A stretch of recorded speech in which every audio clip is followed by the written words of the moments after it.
అందరికీ మరణాతండి. బాగున్నారండి? మహాపరిశుద్ధుడు యేసుక్రీస్తు ప్రభువారి యొక్క కృపా సమాధానమును కడవరి దినాల్లో ప్రభు కొరకు విశ్వాసంతో జీవించిన మనకు నిండైన మెండైన కార్యాలను ప్రభు మన ఎడల జరిగిస్తూ మనకు తోడ్పడుతూ మనల్ని నడిపించునుగాక. ఆమేన్. ప్రియమైన స్నేహితులారా, దైవలేఖనాల్లో నుండి మనము ప్రభుని గనపరుస్తూ ఆయన ఆశీర్వాదం పొందుకుందామండి.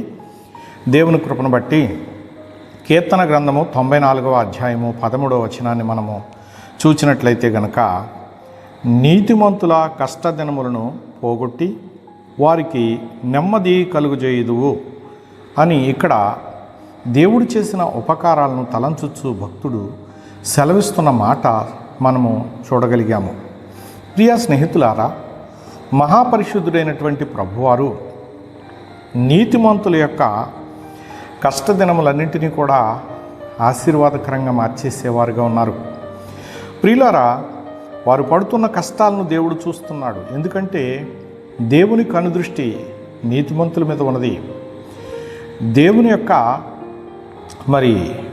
చెవులు ఆయన నీతిమంతులైనటువంటి భక్తులు చేసే ప్రార్థనల మీద ఉంచి ఉన్నారు.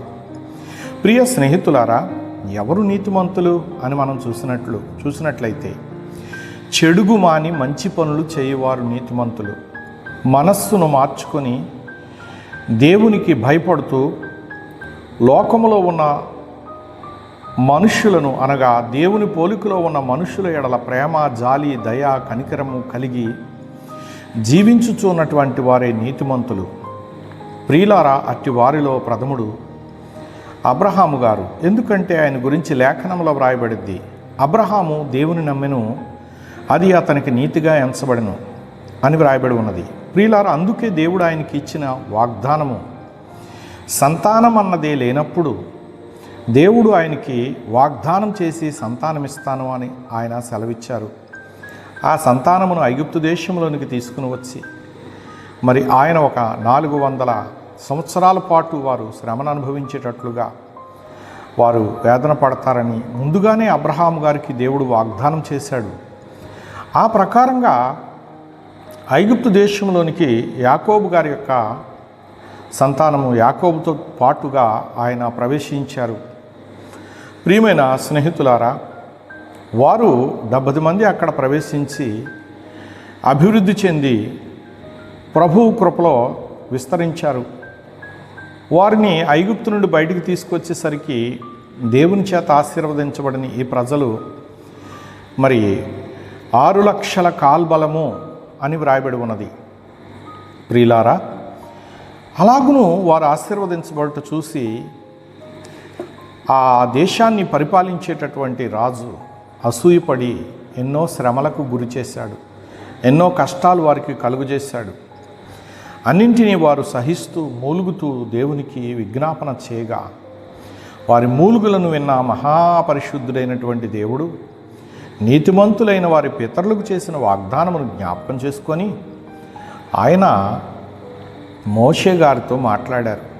ప్రియులారా, మోషే నాయకత్వంలో ఆ ప్రజలను బయటికి తీసుకువచ్చి పాలు తేనెలు ప్రవహించు కానాను అను ఉన్నతమైనటువంటి దేశాన్ని, వారికి సకల సంపదలతో నింపబడి ఉన్న దేశాన్ని వారికి ఇవ్వాలని దేవుని యొక్క ఉద్దేశమై ఉన్నది కనుక ఆయన మాట ఇచ్చిన ప్రకారముగా దాన్ని నిలువబెట్టుకోవడం కోసం వారిని ఆయన నడిపిస్తూ ఉన్నాడు.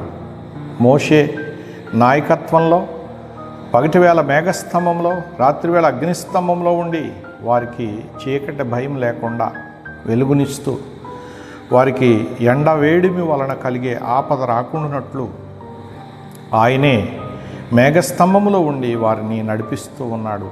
ప్రియమైన సహోదరులారా, ఈ కడవరి కాలములో నిన్ను నన్ను మన అందరినీ కూడా నడిపించటానికి ఆయన చాలా ఇష్టపడుతున్నాడు.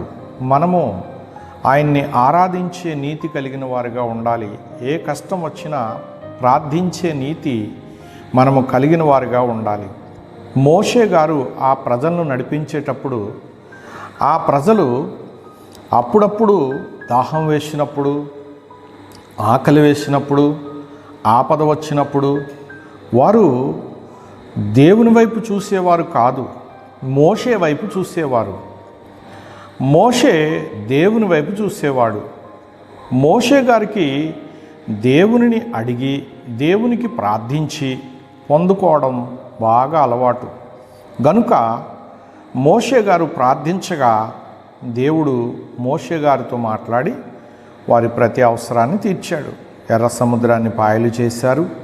నీతిమంతులైన తన ప్రజల కొరకు, అలాగే తన పరిశుద్ధమైన కృపచేత మరి అద్భుత రీతిగా ఆయనే వారికి ముందు వెనక ఉండి శత్రువుల నుండి కాపాడుతూ ఆకాశము నుండి మన్నాను భోజనముగా వారికి అందించి ఎంతో ప్రేమించి వారిని నడిపించిన మహాదేవుడు.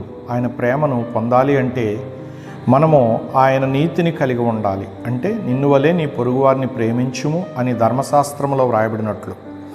ప్రియులారా, ఈ కడవరి దినాలలో మీరు ఏ కష్టంలో ఉన్నారో, ఏ ఇబ్బందుల్లో ఉన్నారో, ఏ శ్రమల్లో ఉన్నారో, ఏ వ్యాధి బాధల చేత పీడించబడుతూ ఉన్నారో మిమ్మల్ని ఎవరు చూడట్లేదు అనుకోవద్దు.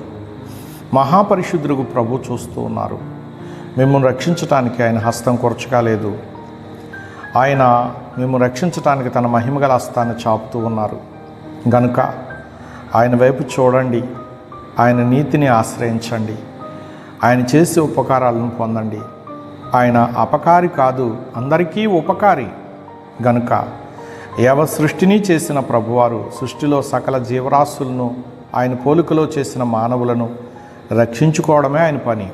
గనుక దుష్టుడు తెచ్చిపెట్టే ప్రతి విధమైన శోధనను జయిస్తూ ప్రభుని హత్తుకుని జీవిస్తూ ప్రభు కృపకు పాత్రులుగా జీవిద్దాం. అట్టి కృప ప్రభు మనకు ప్రసాదించి ప్రతి చిక్కు నుంచి విడిపించి కాపాడి రక్షించుగాక. ఆమేన్. చిన్న ప్రార్థన చేద్దామండి. మహాపరిశుద్ధుడైన ప్రభువా, నీ పాదాలకు నమస్కారములు. ఇదిగో నీ ముందున్న బిడ్డలు ప్రభువా నీ వారై ఉన్నారు. నీ తలంపు గలవారుగా ఉన్నారు. చిక్కుల్లో ఉన్నారు ప్రభువా. చిక్కులను విడగొట్టడం నీకు మా ప్రభువా సులువే కదా దేవా. చిక్కులను విడగొట్టు శ్రీయేసు సన్నిధి అన్నారు ప్రభువా. నాయన ఇప్పుడే ఆ చిక్కులన్నింటిని విడగొట్టి నీ బిడ్డలకు మంచి ఉన్నత దీవెనలు ఇచ్చి మనస్సులో నెమ్మదినిచ్చి సమాధానమునిచ్చి నీవే ప్రభు నిరతము రక్షించుమని ప్రభు చేతికి అప్పగిస్తున్నాను పరమ తండ్రి. ఆమెన్. పరమదేవుని కృప అందరికీ తోడే నడిపించుగాక. ఆమెన్. మరణాథ.